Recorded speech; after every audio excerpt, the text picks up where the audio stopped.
dedicate the Attu Village 70th Anniversary Memorial Dedication.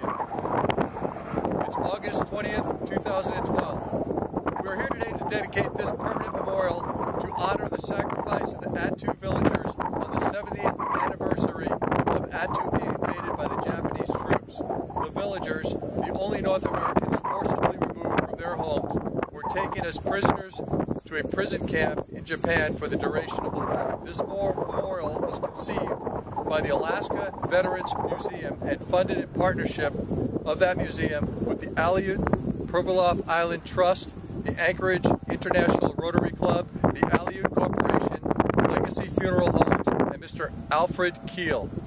Attu Chief Mike Hidikoff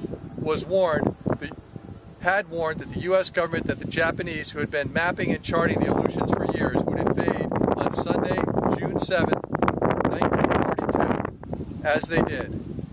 As the villagers returned from church, the hills came alive with Japanese troops sliding down the steep slopes behind us, firing their weapons. Radio operator C. Foster Jones smashed the radio so as to alert the Dutch Harbor facility that they were off the grid, and was killed shortly after when the Japanese seized the village.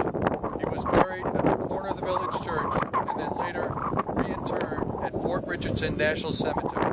The villagers were kept at the village in their homes until September, when they were herded onto an old coal freighter and taken to internment camps in Japan.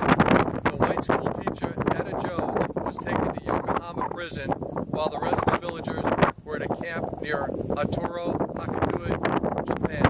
Almost half would die in captivity, and none of the villagers would see Attu village again, for upon repatriation they were relocated to Attu, as there was not enough of them to sustain a village here on Attu. We commemorate their sacrifice and honor their memory. They shall not be forgotten.